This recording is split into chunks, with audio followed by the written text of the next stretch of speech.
Welcome to KCSN Update. I'm BJ Kissel. It's Monday, August 15th. Now, the Chiefs may have lost to the Bears in that first preseason game last Saturday, but there's a lot to feel good about with that performance if you're a Chiefs fan, starting with the fact that the first team defense got after it. They were aggressive, they were fast, they were physical right from the start of the game. Steve Spagnuolo's nature is to be aggressive. He brought the corner on the very first play, and then we saw Justin Reid right on time come downhill and make a nice tackle in open space. And then on second down, Willie Gay, the linebacker, makes a nice tackle, kind of sorting through the trash there right in the middle of everything for the Chiefs defense. And that set up a third down where we saw Chris Jones do what Chris Jones does, just bullies his guy right back into the quarterback to finish off a great first series for the defense to get things started in this preseason. But then on the other side of the ball, there was something that we saw from Patrick Mahomes and the Chiefs offense that will absolutely make you excited about what that group might be able to accomplish here in 2022. More on that right after this here on KCSN Update. You are listening to KC Sports Network, the #1 podcast network for today's Kansas City sports fans. With former players from your favorite teams, informed perspectives, and former insiders, this is the place for you. You can find us wherever you listen to podcasts or on our YouTube channel, all over social media, or our morning newsletter, KCSN Daily, dedicated to your Kansas City Chiefs. KC Sports Network is proudly presented by Emprise Bank, your partner in possible. Before we get to Mahomes Day and our stock up, stock down report following Saturday's first preseason game, plus we'll check in up at training camp, here's a quick word from DraftKings. Kansas, DraftKings Sportsbook is coming to the Sunflower State. It won't be long until you can bet on all your favorite sports from the comfort of your own home. To celebrate, all new customers will receive $100 in free bets when you sign up using code KCSN. Plus, one lucky customer will win a $100,000 free bet. That's right. DraftKings Sportsbook is giving you $100 in free bets just for signing up today. No deposit is required.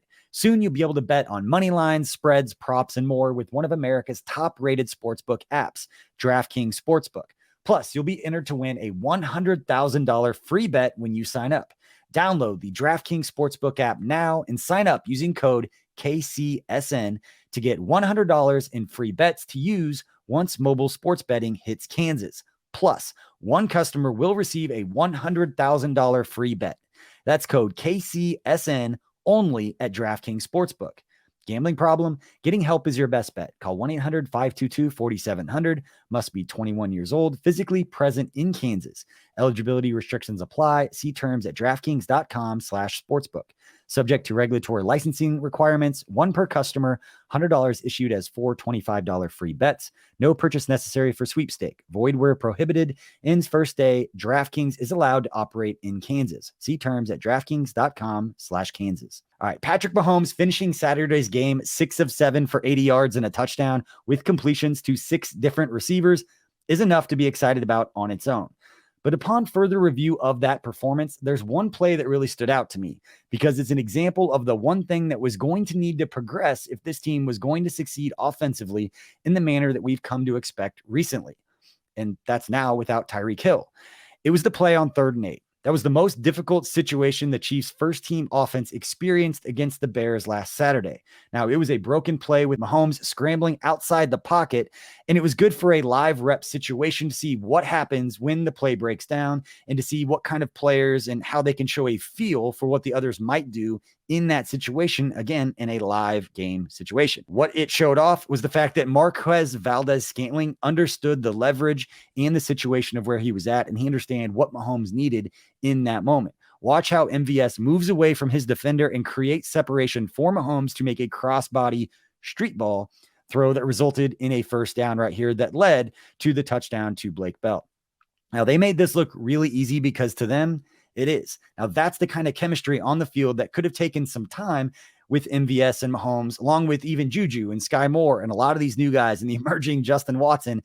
They need these reps for situations like this in a game situation to make sure that the things they talk about and what they're looking for in these situations actually happens when it counts, they're starting September 11th against the Arizona Cardinals. But if you're looking for an in-depth thing, at least that caught my eye, of this is a great sign because it shows when a play breaks down, they have a feel for what each other need in that situation. Loved that play on third down. Hopefully it's a sign of many things to come. All right, now it's time for our stock up, stock down report. Now the stock up, I've got 2 players plus an honorable mention that I just mentioned a second ago of players that really helped themselves and have created a lot of buzz for themselves since that game on Saturday. And the first one might be pretty obvious to a lot of people, but it's George Karlaftis, the first round defensive end for the Chiefs. I am predicting after one preseason game that George Karlaftis will lead the Chiefs in sacks this season. And that's taking nothing away from Chris Jones or Frank Clark, Carlos Dunlap, any of those guys that might be able to get after the quarterback a little bit. I just believe that George Karlaftis, we knew he had the physicality, the aggression, all of those characteristics are the first thing that is described about him. But when he showed kind of the athletic fluidity, is what I would call it, that ability to change directions and move in space, we saw it during a few plays on Saturday. That separates itself. And we've seen him get after the quarterback. We've seen him at the top of his rush, be able to turn and get back down the field to chase down a quarterback. And when you look at what the Chiefs rookie now just stay with me for a second. The Chiefs franchise record for sacks by a rookie is by some guy named Derek Thomas back in 1989 with 10. So the Chiefs franchise record for sacks by a rookie is 10. And I am predicting that George Karlaftis will not only lead the Chiefs in sacks this season, but he will break Derek Thomas's record that has stood for 23 years. And when you look at the record books of the guys who have had the most sacks as rookies, you're talking about guys like Derek Thomas, Jared Allen, Tom Ali, Justin Houston there with just 5.5 sacks. So good company there for George Karlaftis that I'm putting him in right now, probably completely unfairly after one preseason game. But when you talk about a player that is a physicality, his aggression, he comes out and shows the athleticism that he's showing right now to combine with all of that aggression, his ability to bull rush, that his motor doesn't stop. Those things, most sacks in the NFL are second and third effort plays. And that's exactly what this guy is about. It's the reason I was excited when they drafted him. But the change of direction and that fluidity by a defensive end, I mean, watch out. This guy is going to be special for this defense. And I don't think it's too early, at least in my opinion, obviously putting it out there, to not only say he's going to lead the Chiefs in sacks, but again, break the Chiefs rookie franchise record for sacks, which is 10, again, held by Derek Thomas, the Pro Football Hall of Famer back in 1989.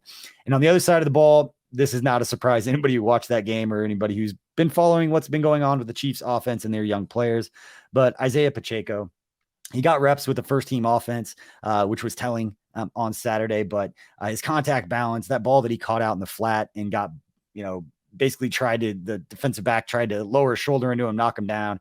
The contact balance, I see where the comparisons to Kareem Hunt, because we saw a lot of that from Kareem Hunt with his ability to stay on his feet. But with Pacheco, it's the burst. I mean, his one kick return, you saw him, I think he brought it from pretty deep into the end zone, and to turn on the Jets, you saw the speed and the burst that he brings. And then everybody's been talking about his pass blocking, the fact that he's physical, that he can get after it in that way. There is nothing holding this guy back besides learning the playbook and understanding what's being asked of him on those third downs and those passing situations, to make sure that if he's asked to stay in there and block for Patrick Mahomes, that he's 100% comfortable doing that, because you can't miss a block at this level when you've got that as a responsibility as a running back. But early returns on Isiah Pacheco is that they've got something there. And if you think back to the draft, Brett Veach, the Chiefs general manager, said a few days before the draft that there would be a 1,000-yard rusher who would be drafted in the 7th round. Now, I don't know if anybody has followed up and asked Brett if he was talking about Isiah Pacheco, but if you've been following us here on KC Sports Network, Isiah Pacheco is one of the players that we actually sat down with last January at the East West Shrine Bowl in Las Vegas and had a chance to talk with him. So if you haven't checked out that interview, go and do that right now, and you'll find that on all of our draft content. And then while you're down there, go ahead and like and subscribe and let us know of those 2 players, who are your stock up? Or if it's not Karlaftis or Pacheco, let us know in the comments, who do you think stock went up after Saturday's game? And then I'm going to give a honorable mention to Justin Watson. Because he finished with 5 catches for 45 yards and a touchdown. As a player that's been getting a lot of a lot of pub right now. He's an honorable mention just because it wasn't with the first team offense, although seems like from reports on Monday from the beat writers up at camp that Justin Watson was getting some first team reps with the Chiefs offense, which is a very good thing for him, but it's also a very good thing because when you look at the history of the Chiefs offense and the 53-man roster, when that initial roster is set, I'm not ready to put this out there quite yet, but I can't remember a time in which, from an offensive standpoint, you felt so confident, even after one preseason game and what we saw from him, in a 5th/6th wide receiver. Because over the last few years, it's been guys like Darius Fountain, who's right in that same boat this year, and Marcus Kemp, and then Byron Pringle, who before last year was in that 5th/6th wide receiver position. And I just feel very confident with Justin Watson stepping out there, and his speed, his athleticism, and then his hands, his ability to go make catches. It wasn't just that he had 5 catches for 45 yards in that game on Saturday. It's the fact that he was catching those balls across the middle with linebacker safeties in the area ready to take a hit on him. Sitting in some zones, being led into some defenders as he was, being thrown the ball by Shane Buechele, and still held on to the ball. And that stuff matters when you've got Patrick Mahomes and Chad Henne and Eric Bieniemy, Matt Nagy, and Andy Reid on the sideline, watching him being willing to go across the middle and make those plays. So as far as 5th, 6th wide receivers on a projected 53-man roster over since 2013, since Andy Reid arrived, let me know if there's been a 5th or 6th wide receiver that you've been more excited about or more confident to step in and play offense for the Chiefs. A lot of those guys we talked about were great special teams players, but to step in and play on the offense right now, that's huge for Justin Watson and for this Chiefs group right now. That obviously all the storylines all offseason was how would they be without Tyreek Hill? We've had some of those questions answered from Juju Smith-Schuster and what he's brought to the table. Sky Moore is a budding young star in this league based on the returns that we've seen. And then MVS making the play that I talked about at the top of this. There's a lot to be excited about in the fact that you got Travis Kelce there is going to lead everybody and everything. So that is the stock up report. And then for stock down, again, I don't think this is going to be a huge surprise, but I'm going to put 2 people and kind of combine them with Ronald Jones and Derek Gore. And as much as it doesn't have to do with these 2 players, because you have to take into consideration what they did on Saturday wasn't behind the Chiefs' first team offensive line. The second team offensive line was not getting the same kind of push, not creating the same lanes for a running back to try and get through. But that being said, there was nothing those guys did to step up and to kind of show themselves out. Derek Gore dropped, he had the fumble, had some drop passes, and then Ronald Jones just didn't do a whole lot. And when Isiah Pacheco is stepping up, when you're talking about a stock report, other things happening around on the outside affect those players. So Pacheco moves up, other guys are going to move down. Only one time in the last several years have the Chiefs held on to 4 running backs coming on that initial 53-man roster, and that was with Tremont Smith, who they ended up trading. So it's been 3 running backs for the Chiefs, and there were 3 running backs who got first-team reps on Saturday, and that was Clyde Edwards-Helaire, Isiah Pacheco, and Jerick McKinnon. And Jerick McKinnon's got a little bit different skill set than Ronald Jones and Derek Gore, so you think he fits that mold. Ronald Jones and Derek Gore, stock is down. There's still time for those guys to step it up, but much like we saw with some of the transactions that we'll get to here in a minute, Ronald Jones and Derek Gore need to have a big game on Saturday and finish strong if they're going to compete for a roster spot for this Chiefs team that, again, is very deep, it seems, at that position, with Isiah Pacheco, the 7th-round rookie, stepping up. And then on the defensive side of the ball, the one player that just hasn't really stood out yet, and it's getting into a numbers game, is linebacker Jermaine Carter.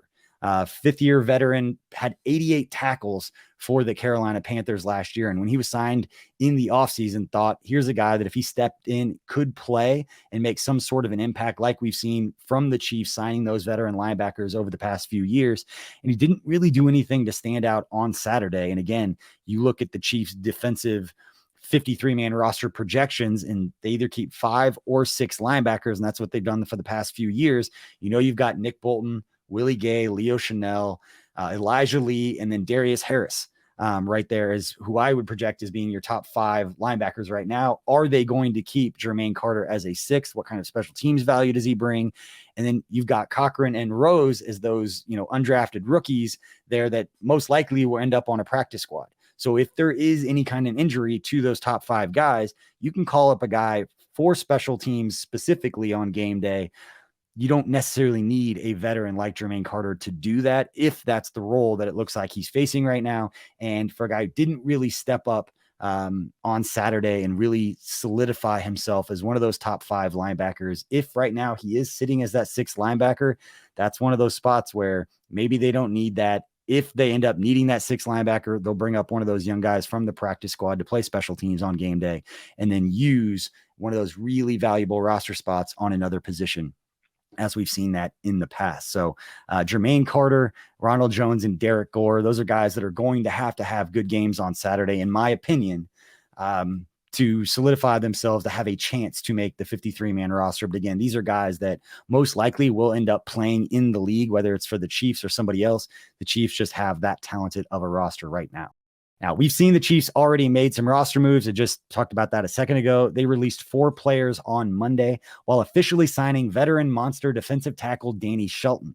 The players that were released were wide receiver Omar Bayless, offensive tackle Evan Kazarzik, wide receiver Gary Jennings, and then the most notable of the group, cornerback Lonnie Johnson, who hinted at this last night, tweeting out God's plan, which for mid to late August, coming from an NFL player on social media, for them to tweet something like that, it generally means they were released or that they got injured or some combination of both. The fact that Johnson's early departure came now, or the fact that he had an early departure, should give him a chance to hook up with another team. Kind of a nice thing from Brett Veach and company. If they know right now he's not going to make this team, give him a little bit more time so other teams around the league get a little bit more of a time to take a look at him, as he does have NFL experience and could easily be a top 6 defensive back on another roster. But this is a really good sign. If you want to look at it from the Chiefs' point of view, it's a really good sign for how they feel about those young players at the defensive back position, that they drafted so many of those guys, from Jalen Watson to Brian Cook to Josh Williams. All those guys must say something about how they feel about them for them to let go of a player like Lonnie Johnson, who again has some NFL experience and will most likely get hooked up with another team. But those 4 players were released. And again, the monster defensive tackle Danny Shelton, if you've seen the pictures at training camp, this guy is tough to move that body in the middle of the Chiefs defense. Former top pick, has bounced around on a few different teams, but is definitely a space eater there in the middle of your defensive line. It'll be interesting to see how quickly he can acclimate and get out on the field for the Chiefs defense. But right now, this is the worst stretch of training camp for the players, coaches, and staff up in St. Joe on the campus of Missouri Western State University. Having worked for the team for 6 years and staying in the dorms up there, I can attest, not that I was ever playing or feeling that physically, but the week after the first preseason game, you're able to go home, or you go on the road, you get away from the dorms for a little bit. And then you go back, you're tired. The players are beat up. They just want to, be at home after a few weeks up at camp. And now they go back up to camp for a brutal 4-day stretch of practices in the heat. Hopefully it's not too hot for those guys up there, but it's a brutal feeling to go back to the dorms after being away for 3 or 4 days, knowing you got to go back up there and getting 4 days in a row of camp before they break and get ready for that second preseason game. And that one is at home against the Washington Commanders. But as brutal as it is, it didn't seem to affect Isiah Pacheco, as we saw from the Chiefs social media account and the fantastic crew with 65 TPT, that they showed this fantastic catch from Isiah Pacheco during practice today up at Chiefs training camp. And here, if you check out our social media channels, you could see a bunch of other highlights from camp today as the guys were back up there and got after it. And Coach Reid did say after practice that Harrison Butker has got a sore ankle right now as far as an injury report goes, and that tight end Blake Bell has a hip flexor and did not practice on Monday. And that injury occurred on this play right here, where I tweeted this out last night, but Chiefs center Creed Humphrey blocking 3 guys on 1 play. He's a good football player and should be a household name across the league, as much as centers possibly could be. When you're having that conversation of who the best center in the NFL is, Creed Humphrey should absolutely be in that conversation now. And while we know that here in Kansas City, I don't think it's going to take long before the rest of the country recognizes that. And he's one of those names that just comes to top of mind when you're talking about the top interior offensive linemen, and particularly centers in the NFL. Now, after practice, Chiefs coach Andy Reid did speak with the media, and here are some highlights from his presser. All right. As far as injuries go, Blake Bell has a hip flexor that happened in the game. And then Lucas still has a knee deal. And then Bucker has a sore ankle. So we let Reid kick today and do that and go with it. Other than that, we came out pretty good from the game. It was good to play in the game. We go in, we want to win the game. I mean, this is America, man. That's what we do, right? So I'm disappointed that didn't take place, but I like the experience that the young guys got, and we'll keep giving some of these guys some experience here with these preseason games. I think that's important. And then it was good to see the ones and the twos there jump in and do some good things, right? So there were some good things that came out of that as we went, and always room to be better. But we got some quality snaps in on both sides of the ball, and I thought our guys played at a decent level for right now. So yeah, it does. I mean, it says that you have some trouble. We got to get better. We got to keep getting better, but we do see the potential there for that. So I think that's important. And Lonnie will hook on with somebody else. It gives him a chance to get with another team and do his thing there. I don't. They're still going through. These hip flexors aren't. This particular one that he had is a little bit unusual, so they're going through and kind of looking at it and seeing where we go with it. But I'll have more later for you. Listen, I'm not going to pick one person. You guys saw the game, so you saw guys that either had a lot of catches that haven't been here before. You've seen some of the pressures that we had from the defensive side, and breakups on balls. But to pick one person, I can't do that right now. No, it actually happened on his touchdown. It actually happened there, and he felt like he could still go, and he went back in, then he went down. So, but we'll get it.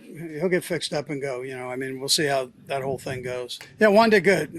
Tommy had some family things he had to take care of, so he wasn't here. So Juan jumped in. It was good work for him, and he got. I thought he did a nice job. Both those two. I thought, Reid did a nice job too. Yeah, he got some good work in. We're kind of monitoring him like we did Carlos and like the other guys that came in. So we just gave him part of the practice. He's a big body that's a good athlete, and he's had a lot of good downs in this, in this league. And so he was out there, and Brett wanted to add a little more in there, so he brought him in. So I think it's a good addition. The starters having a chance to play a little bit more. Yeah, we'll see.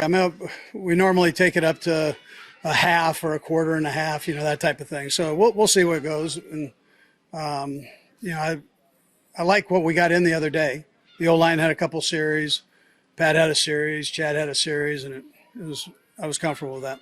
Yeah, it was good to get him back in there and get some work in. And I think he's more comfortable with the offense. He's a tough kid. He had a couple nice grabs, so in traffic, and did a good job holding on the ball. So just keep progressing, right? That's where we're at right now. We still have a few weeks here that we got to keep getting better with. Yeah, well, we have so many plays in right now. That's what you have to understand. So we overload the guys with plays. I mean, we've had now 12 installs, right? So with 20 pass routes going in, and 10 run plays going in, and so all of a sudden you have this whole big volume of plays. So what we try to do is cut it down. You can't feasibly use all of those and expect the guys to go out and execute in a game with that. So we cut it down so that they can actually go perform at a high level, and we can do better with what we showed the other night. And that was the thing with that third group and the fourth guys that came in. The execution there, they have to feel that urgency to knock that thing out and understand it and master it in the couple days that they have to review it. And so my thing is, why do I like it? Because you have an opportunity to see what their talents are. At the same time, they've got to be able to, in that 30 so seconds, figure out what the play is, get up and go, and perform it at a high level. Well, we thought he had it, so you never know till you get him, right? But that one catch he had down on our sideline in the red zone, or took him into the red zone there. I thought that was a heck of a catch, and then it was a nice run after the catch. So, but we thought he could do it, and he's showing it out here. We just keep on going. Yeah, and they showed. I mean, the bright lights didn't get to him. I thought, the guys you just mentioned there, probably throw McDuffie in the mix too with that, right? So, I mean, all those guys, I thought they handled it and were able to show. So that's a plus. And I don't know why they're so confident, but I'm glad they are, right? Veach did a good job with that. He made a ton of tackles out there. He was involved with a ton of tackles. He always seemed to be around the ball. I liked the effort that he put in, and he was accurate with the defenses that were called at that time. So I thought he did a nice job. All right, good stuff from Coach Reid. And one of the stars from Saturday, we just got done talking about him. He's one of the guys on the Stock Up report today, rookie running back Isiah Pacheco. He also had a chance to talk with the media and talk about the fact that his dream came true on Saturday. It felt great to be in the first preseason game, from a kid just waiting all his life to be in an NFL game, to actually play in one for my first time ever going to an NFL game.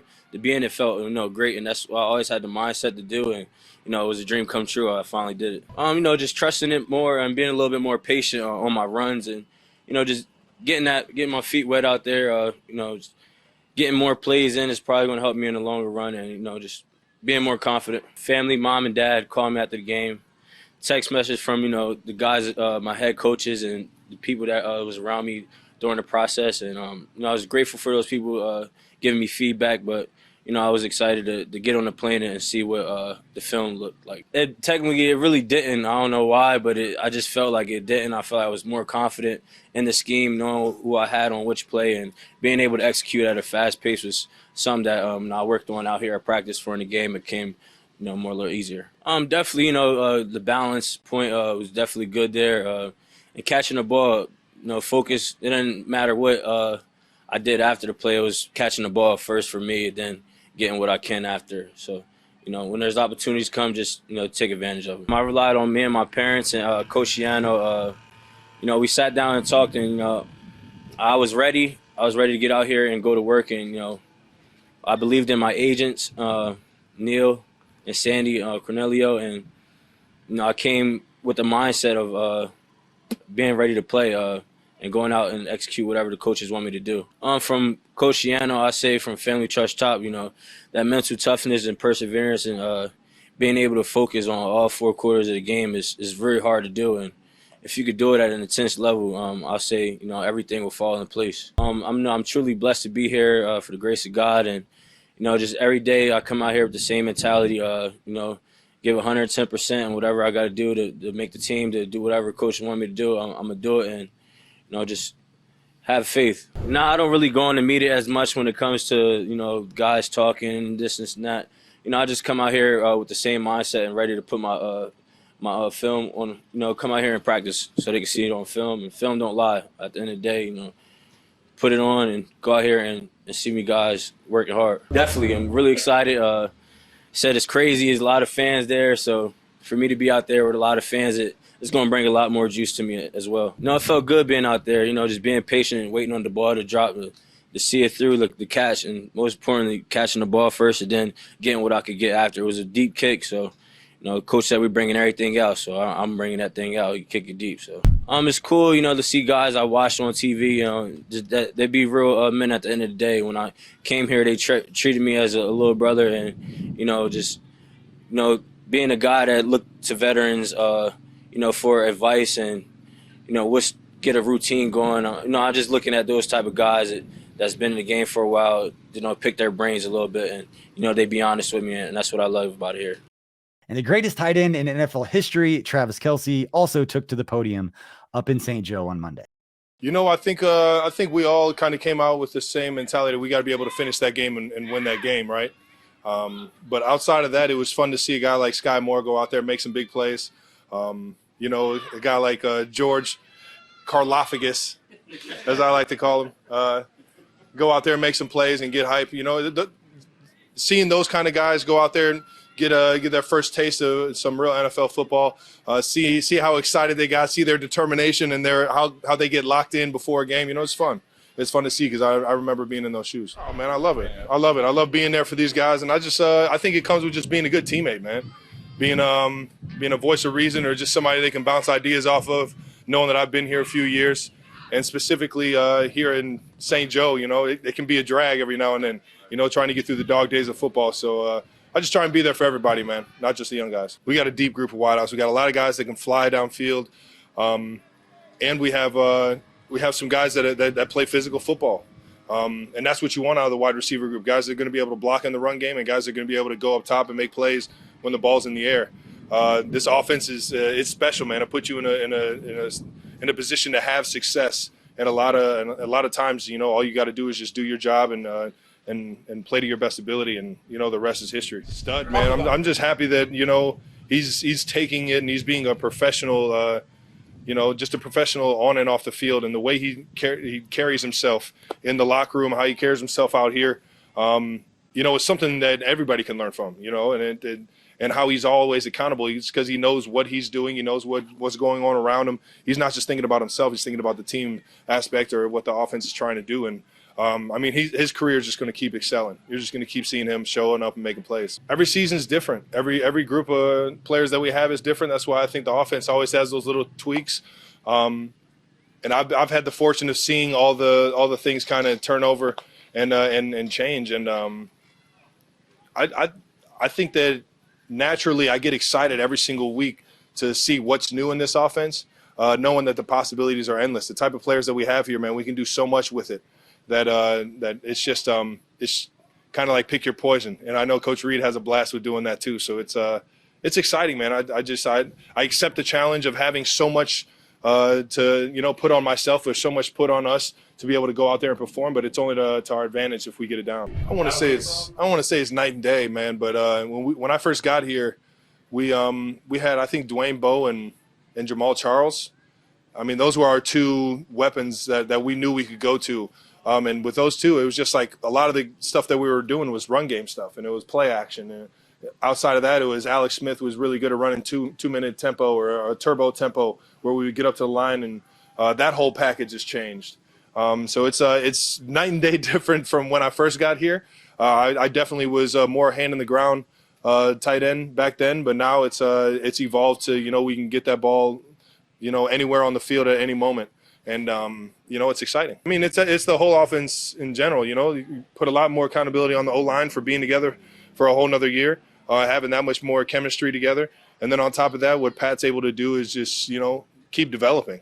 He just keeps finding ways to get better as a quarterback. And, that by far is what's made this offense take off and go into more of a passing offense than what we had in the past, for sure. Man, the more you can do, man. It's cool. And I think he took all the reps today, right? Missed a few, got to tighten that up. Can't have any misses out there. But, I think Justin's one of those guys where anything he can do to help this team win, he's going to do, and that's definitely one of them. He's having a lot of fun with it, too. I've already went through about 10 boxes. I'm a big Frosted Flakes guy, and this is the Kelce Crunch version of it for sure. And I think it has a little bit more sugar, but don't ask me. It's you can get over at Hy-Vee, and of course a lot of the proceeds or some of the proceeds go to 87 to Run in My Foundation, which helps out in the inner city youth out here in Kansas City and up in Cleveland in my hometown. And so hopefully we can get Kansas City on board and raise some funds here for my foundation. I mean, there's always things to learn from, things to tweak. I know specifically there was a block in a certain route that I needed to clean up to get better at. But that's football, right? That's every single week you're going to find something you need to get better at, and just to never get satisfied with what you've been able to put on film, and keep trying to find ways to impress the guys around you or be there for the guys around you. But it's a good starting point. I know we felt good as an offense. We just got to it's one thing to just go out there and do one drive, man. It's another thing to get 5, 6, 7 drives where you're actually putting up points, and that's where you become great. All right, that's it for today's KCSN update. Appreciate all of you for watching and listening. Please go ahead and subscribe and pound that like button. Not only does it make this video reach more people, it lets us know that we are doing something right. We appreciate your support as we try something new here on KC Sports Network, not just with the YouTube channel here, but you can go catch all of our content on our podcast channels. You can find them wherever you listen to podcasts by searching KCSN. We've got more than 10 shows a week, not just with the guys from the laboratory, but we've got former Chiefs, Jeff Allen, Mike DeVito, Matt Castle, and Derek Johnson are going to be joining us here in a couple of weeks to do weekly breakdowns. A lot of cool stuff planned for this fall. So go ahead and make sure to hit that like and subscribe button so you don't miss anything. And then go check out all of the other great Chiefs content on YouTube, because we know there's a lot of great places that you can find your Chiefs information. We appreciate being one of those stops that you make, and we appreciate our friends at DraftKings for making this series possible. And until next time, everyone, please be kind to one another.